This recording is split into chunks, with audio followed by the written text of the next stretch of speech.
welcome back to what I think must be episode 4 now. So all the prep work has been done and today we can start getting some paint back on the body shell. With those big front rear arches removed, there was just a few small spot welds that were starting to turn ginger, so we thought we'd address those whilst we had access. You might notice the front end has a lot of factory overspray. Now, this is not uncommon and we wanted to keep and retain as much of this as possible, both from the Ford factory and once Tickford had made their own modifications to the front. So we tried to recreate the original overspray and the original masking lines that came from Tickford. We always like our repairs to look invisible and exactly how they would have come out the factory.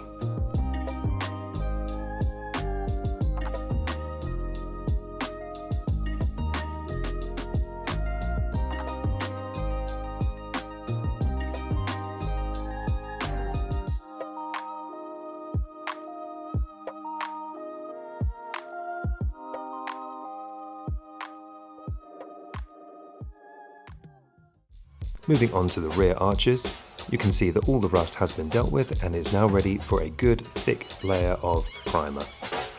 Now this primer bonds really well to the metal and protects it long term.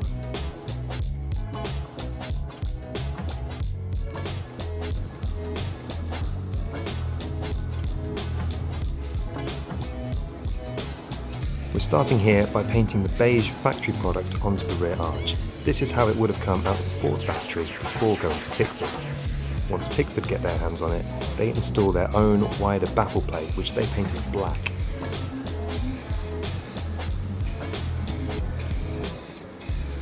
And after this, they gave the rear arches a good layer of protective stone chip in black.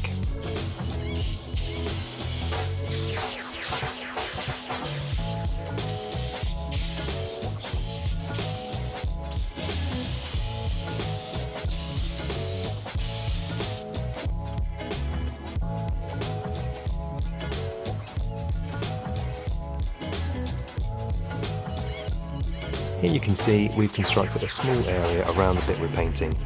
The epoxy primer can make a bit of a mess, and to reduce the amount of disruption to the rest of the workshop, we decided to work in small areas at a time. Once the primer's had time to cure, we start going over it with the factory beige paint product.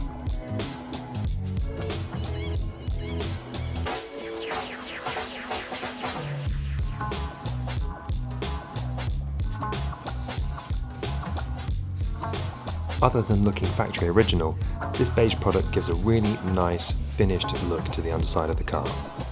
I should note here that the client decided he did not want to have any blue overspray on the underside of this vehicle. I think it looks very clean this way as well.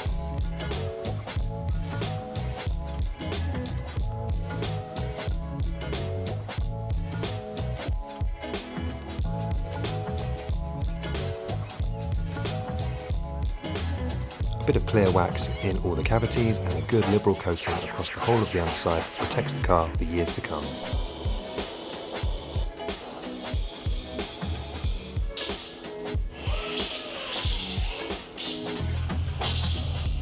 The original fuel tank was actually in really quite good condition. All we had to do was take back the odd bit of surface rust and give it a fresh coat of paint.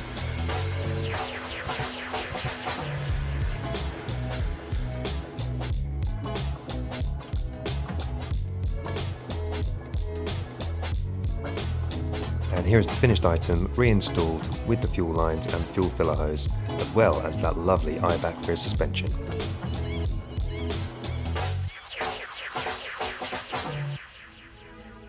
So I think we'll leave this episode here for now. Hopefully you enjoyed that. It's looking really good now that the paint is back on the shell.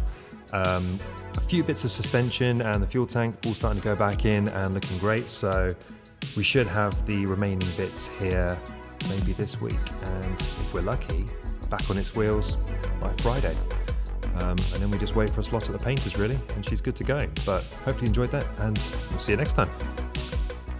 Bye for now.